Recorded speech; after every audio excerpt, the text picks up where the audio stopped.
నమస్కారం, welcome to I dream. ధర్మ మార్గం విత్ విజిత కార్యక్రమానికి స్వాగతం.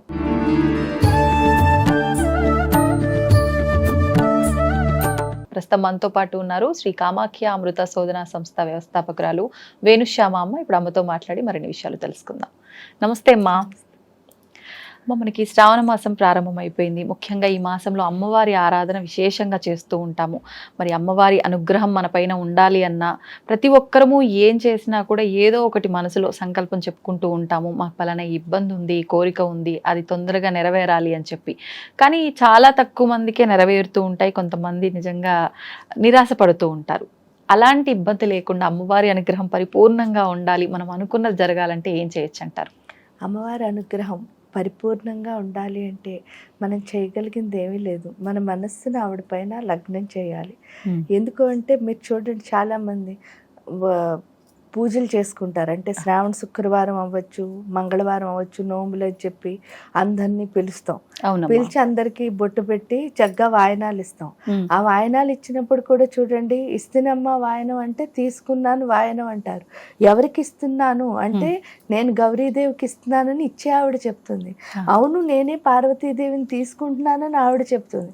అంటే ఇద్దరికి ఏం నేర్పిస్తున్నారు అని అన్నప్పుడు ఒకళ్ళ మీద ఒకళ్ళు, అంటే నువ్వు దేవతే నేను దేవతే. అంటే మామూలుగా చూడండి, మీరు ఎక్కడ చూసినా సరే స్త్రీని దేవతగా పూజించండి అని రాసి చెప్తున్నారు. అలాంటిది మన వ్రతాలు నోముల్లో నిజంగా ఎలా పూజించాలో చెప్తున్నారు.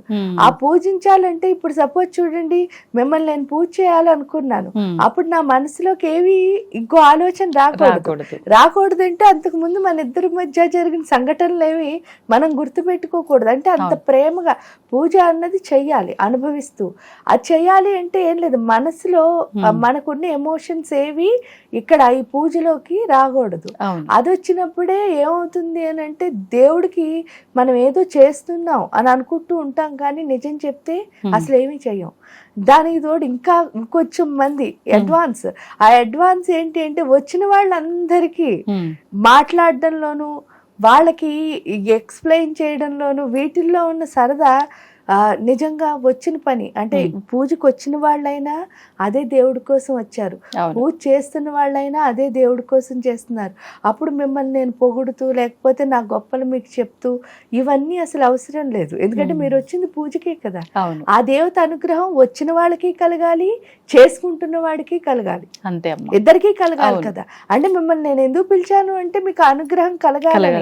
అప్పుడు మనం ఈ అంటే అల్పుడు ఎప్పుడు బలుకు ఆడంబరంగాను అక్కర్లేని మాటలు ఎప్పుడైతే మాట్లాడుతున్నామో తీరా మనం దేవత అనుగ్రహం. ఎందుకంటే దేవుడితో కనెక్షన్ పెట్టుకోవాలంటే ఏం చేయాలి, ఆడకూర్చుని ఇప్పుడు శుక్రవారం పూజకు వచ్చారు, ఏ లక్ష్మీ అష్టోత్తరమో లక్ష్మీ సహస్రనామమో చదువుకోవాలి. లేదు అనుకోండి, శుభప్రదమైన బీజాక్షరం శ్రీంకారం చెప్పుకుంటూ ఉండాలి. దానివల్ల ఏమవుతుంది అని అంటే ఆ దేవత మీద మన మనస్సు అన్నది లగ్నం అవుతుంది.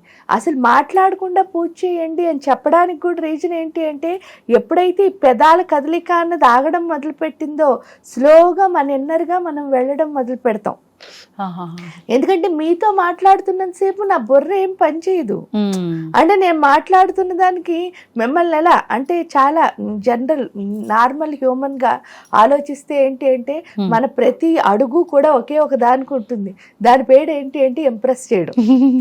అంటే మిమ్మల్ని అందరినీ ఇంప్రెస్ చేయాలనుకోవడంలో నేను ఎవరికి ఇంప్రెస్ అంటే ఎవరికి ఇంప్రెషన్, నా దగ్గర నా ఉన్న ఇంప్రెషన్ ఎవరి దగ్గర పోగొట్టుకుంటున్నాను అంటే దేవత దగ్గర. ఎందుకంటే వీళ్ళందరినీ దేవతగా కొలిచినా కూడా మనం చేసే పని ఏమిటి అని అంటే వాళ్ళతో సవ్యమైన మాటలు. అంటే దేవత వస్తే చూడండి ఎంత మర్యాదగా ఉంటాం, అలా ఉంటాం. అది లేదు ఇది లేదు. అంటే చూడండి మన ఆడంబరాలు గొప్పలు చెప్పుకోవడంలో టైం వేస్ట్ చేయడం ద్వారా మనలో ఉన్న ఇంకా ఏదైనా ఇంతకుముందు మంత్రాలు చదవడం వల్ల ఒక శక్తి ఏదో వచ్చిందనుకోండి, ఆ శక్తిని కాస్త మనం ఏం చేస్తున్నాం, బయటకి పోగొట్టుకుంటున్నాం. అంటే ఇప్పుడు ఏమవుతుంది, ఎక్కువ ఎంత మాట్లాడతామో అంత మన ఎనర్జీ అంటే ఏంటి అంటే అక్కర్లేని మాటలు ఏది మాట్లాడినా సరే మన శక్తి అన్నదాన్ని మనం కోల్పోతున్నాం. అవునమ్మా. ఆ కోల్పోవడం ఎందుకంటే మీరు మాట్లాడింది అక్కడితో ఉండదు, చూసింది అక్కడితో ఉండదు, విన్నది అక్కడితో ఉండదు, వాసన అన్ని మైండ్కి వెళ్తున్నాయి. అక్కడికి వెళ్ళి ఏమవుతున్నాయి, ఆలోచనల రూపంలో అవే మురికి ఆలోచనలన్నీ వస్తూ ఉంటాయి. మంచి ఆలోచనలు ఏం కాదు. మంచి ఆలోచన వచ్చేవాడు ఎప్పుడు వేటిని పనిచేయనివాడు. దాన్నే ఇంద్రియ నిగ్రహం అంటారు.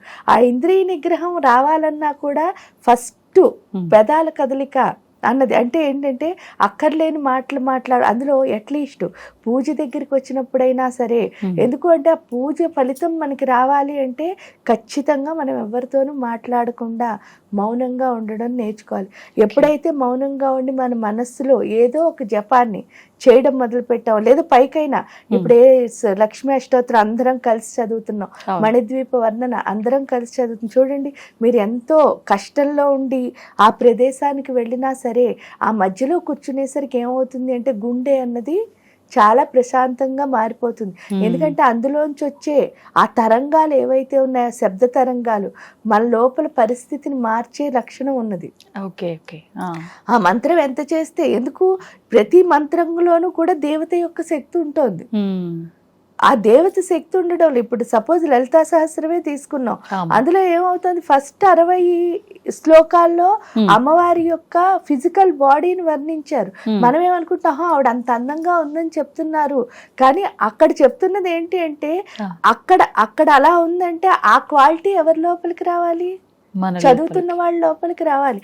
అంటే అర్థం ఏమిటి అంటే అక్కడ ఉన్న ఏదైతే అంటే అబద్ధాలు చెప్పకూడదని కానీ, లేకపోతే మంచి మాటలే అవన్నీ అక్కడ చెప్తుంటా లలితా సహస్రంలో.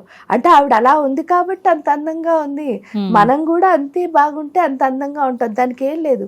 ఒక గురువు గారి దగ్గరికి ఒక శిష్యుడు వెళ్ళాట. శిష్యుడు వెళ్ళేసరికి ఏదో గురువు గారు బోధిస్తున్నారు ఇతనికి, ఆ జ్ఞానాన్ని వింటూ ఉంటే వీళ్ళిద్దరి పక్క నుంచి ఒక అందమైన అమ్మాయి వెళ్ళిందిట. ఆ అందమైన అమ్మాయిని చూడగానే ఇతని కాన్సన్ట్రేషన్, అంటే చిన్నపిల్లాడు కాన్సన్ట్రేషన్ మొత్తం ఎవరి మీదకి వెళ్ళిపోతుంది, ఆ అమ్మాయి మీదకి వెళ్ళిపోయింది. గురువు గారు ఏం చెప్తున్నారో అప్పటి వరకు భక్తిగానే వెళ్ళాడు. అంటే చాలా మంది మేము భక్తులు అని అనుకుంటారు కదా, ఈ అబ్బాయి కూడా భక్తిగానే వెళ్ళాడు గురువు దగ్గరికి, జ్ఞానం విందామనే వెళ్ళాడు, మిగతా పిల్లల కంటే డిఫరెంట్ గా ఆలోచించే వెళ్ళాడు. కానీ అక్కడికి వెళ్ళేసరికి వచ్చిన డీవియేషన్ ఏంటి అంటే ఒక అందమైన అమ్మాయి. ఆ అమ్మాయి ఎప్పుడు వచ్చిందో ఆ అమ్మాయి దాటి వరకు ఆ అమ్మాయిని చూసుకుని ముసిముసి నవ్వులు నవ్వుకుంటున్నాడు. వెనక్కి వెళ్ళాక కూడా కనిపించినంత మేర చూశాట. చూసిన తర్వాత గురూజీ కూడా చూశారు, ఇవన్నీ గమనించాడు. నేను చెప్తున్నది వినట్లేదని కూడా ఆయనకు అర్థమైంది. ఎప్పుడు అర్థమైందో వెంటనే ఆయన ఏం చేశాట, ఏం మాట్లాడకుండా కామ్ గా ఊరుకుని ఆ రోజు సాయంత్రం ఒక ప్యాకెట్ ఇచ్చాడు ఈ అబ్బాయికి. ఇచ్చి ఒరే పక్క ఊళ్ళో ఒక ఆయనకి ఇవ్వాలి, పట్టుకెళ్ళి ఇవ్వరా అని చెప్పేసి శిష్యుడికి బాధ్యత అప్పచెప్పి ఇచ్చిన తర్వాత నా దగ్గరికి రా అని చెప్పారట. ఇచ్చి వెళ్ళిపోమని లేదు వాళ్ళ ఇంటికి, ఇచ్చిన తర్వాత మళ్ళీ రమ్మన్నారు. రమ్మనేసరికి ఆ కవర్ పట్టుకెళ్ళి ఇచ్చాడు. ఇస్తే తీరా వెళ్ళేసరికి అది ఒక పెద్ద బిలీనియర్, ఒక జమీందారు గారి ఇల్లు. ఆ ఇంటికి వెళ్ళేసరికి ఈయన ఫోన్ నెంబర్ ఇవ్వడం వల్లే వాడు లోపలికి వెళ్ళగలిగాడని వాడికి అర్థమైపోయింది. మొన్న సెక్యూరిటీ అంతా చూసిన తర్వాత ఆ మెయిన్ ఆయన ఫోన్ నెంబర్ ఉండడం వల్లే ఇతను లోపలికి వెళ్ళగలిగాడు. లేకపోతే ఇవన్నీ దాటుకుని వెళ్ళడం చాలా కష్టము, ఒక్కొక్కళ్ళ దగ్గర పర్మిషన్ తీసుకుని వెళ్ళాలి, ఇవన్నీ అతనికి అర్థమయ్యాయి. ఎప్పుడైతే ఫోన్ చేశాడో ఆయన బయటకు ఒకళ్ళని పంపించి ఈ బాబుని లోపలికి తీసుకెళ్లారు. తీసుకెళ్లిన తర్వాత కూడా ఆయన ఏం చేశారట, చక్కగా అన్ని సదుపాయాలు చేసి టీ ఇచ్చి, కాఫీ ఇచ్చి, జ్యూస్ ఇచ్చి, టిఫిన్ పెట్టి ఏమైనా చేసావా అని చెప్పి వచ్చినందుకు కానీ బట్టలు పెట్టి గిఫ్ట్ ఇచ్చి అన్ని మంచిగా చేసిన తర్వాత వెళ్ళిపోతూ ఉంటే ప్యాకెట్ ఇచ్చిన తర్వాత థ్యాంక్ యూ నాన్న అని చెప్పి, ఎలా వెళ్తున్నావురా బాబు అని చెప్పారు. చిన్న బాబు కదా, ఎలా వెళ్తున్నావురా బాబు అంటే ఏం లేదండి వచ్చేటప్పుడు ట్రైన్లో వచ్చాను అని అన్నట్ట. అంటే సరే అని చెప్పేసి ఆయన ఒక కార్ డ్రైవర్ని పిలిచి వీడిని కార్ ఎక్కించి గురువు గారి దగ్గర దింపేసిరా అని చెప్పేసి ఈ అబ్బాయిని చెప్పి వచ్చారట. వస్తే ఈ బాబుని గురువు గారి దగ్గర దింపేశారు. ఇంకా ట్రైన్ పట్టుకోవడం లేదు, ట్రైన్ స్టేషన్కి వెళ్ళడం లేదు, దిగడం లేదు, అక్కడి నుంచి గురువు ఆశ్రమానికి వెళ్ళడం లేదు. చాలా ఈజీగా ఇక్కడ ఎక్కిన వాడు అక్కడ దిగాడు. దిగిన తర్వాత వెళ్ళినప్పటి నుంచి గురువు గారికి ఇంకా 24 hours ఎంతసేపు ఉన్నాడో అంతసేపు ఎవరి గురించి చెప్తున్నాడు, ఈ జమీందారు గురించే. ఎందుకంటే ఆయన అంత ఉన్నాయనైనా అసలు గర్వం లేదండి, అలా ఉండాలండి, నన్ను ఎంతో ప్రేమగా చూశారండి, తన కన్న బిడ్డలా చూశారు, ఇక్కడ ఇక్కడికి పంపించారు, ఇలా ఇలా రోజంతా చెప్పారట. కొంచెం ఇంకా ఆపట్లే, అలా చెప్తూనే ఉన్నాడు. అక్కడ జరిగిన ఒక్కొక్క సంఘటన చెప్తున్న ప్రతిసారి గురువు గారు చెప్పేసిన తర్వాత ఒకటి అడుగుతాను చెప్తావురా అన్నారట. అంటే ఏమిటి అంటే, నిన్న ఒక అమ్మాయి అలా వెళ్ళింది కదరా నాయన, అప్పుడు ఆ అమ్మాయిని చూసావు కదా చివరి వరకు వెళ్ళిన తర్వాత, చూసినప్పుడు నీకేమనిపి అంటే నువ్వు ఎంతసేపు గుర్తు పెట్టుకున్నావురా అమ్మాయిని అన్నట్ట. అంటే ఏముంది గురుగారు 10 నిమిషాల్లో మర్చిపోయాను అన్నట్ట. ఆ అమ్మాయి చాలా అద్భుతమైన అందమైన అమ్మాయి అనుకో, ఎంతకంటే ఎంతసేపు గుర్తు పెట్టుకుంటావురా అన్నట్ట. అంటే ఇంకో అందమైన అమ్మాయి కనిపించే వరకు, వీటి పాపం నిజమే చెప్పాడు, అబద్ధం చెప్పలే, ఇంకో అందమైన అమ్మాయి కనిపించే వరకు గుర్తు పెట్టుకుంటానండి అన్నారు. మరి జమీందారు గారిని ఎప్పుడు ఎంతసేపు గుర్తు పెట్టుకుంటావురా అన్నారు. అంటే నేను చచ్చిపోయే వరకు మర్చిపోనండి అని చెప్పాట. చెప్తే అప్పుడు గురువుగారు ఒకటే చెప్పారట, ఏంటి అంటే చూడరా, శరీరానికి సంబంధించిన సౌందర్యాన్ని ఎంత అందమైనా సరే దానికంటే అందమైనది వచ్చేసరికి అందాన్ని నువ్వు మర్చిపోతున్నావు. అంటే శరీరానికి సంబంధించిన సౌందర్యాన్ని నువ్వు 10 నిమిషాలు లేదా ఇంకోటి కనిపించే వరకు గుర్తుపెట్టుకుంటున్నావు అంతే.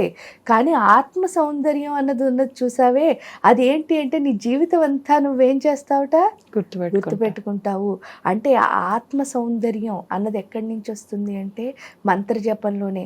అది మనకు అర్థం అవ్వాలంటే, అయ్యో నాకు అర్థం తెలియదండి, మీకు అసలు అర్థం తెలియక్కర్లే. ఎందుకంటే ఋషులు మునులు మనకేం తెలిసినా తెలియకపోయినా మనలో మార్పు వచ్చే విధానంలోనే ఆ మంత్రాలన్నీ పెట్టారు వాళ్ళు. కాబట్టి జస్ట్ మనం చదివితే చాలు, ఆటోమేటిక్గా ఏం మారుతుంది, మన ఆత్మ సౌందర్యం అంటే సూక్ష్మదేహంలో ఉన్న మొత్తం చెడంతా బయటకు వస్తుంది. అప్పుడు ఆటోమేటిక్గా ఏంటి అంటే, మీరు లలితా సహస్రంలో ఏదైతే అమ్మవారు అందాన్ని వర్ణిస్తున్నారో అది ఎవరిలో చూడొచ్చు అని అన్నప్పుడు మీలోనే చూడొచ్చు. అది మనలో చూడాలి అంటే ఏం లేదు, కొంచెం మనస్సును అక్కడ పెట్టి, అక్కర్లేని మాట చూడండి, చదువుతూ ఉంటారు, మధ్యలో ఎవరో వస్తే వాళ్ళతో బాగున్నారా అండి కూర్చోండి అంటారు.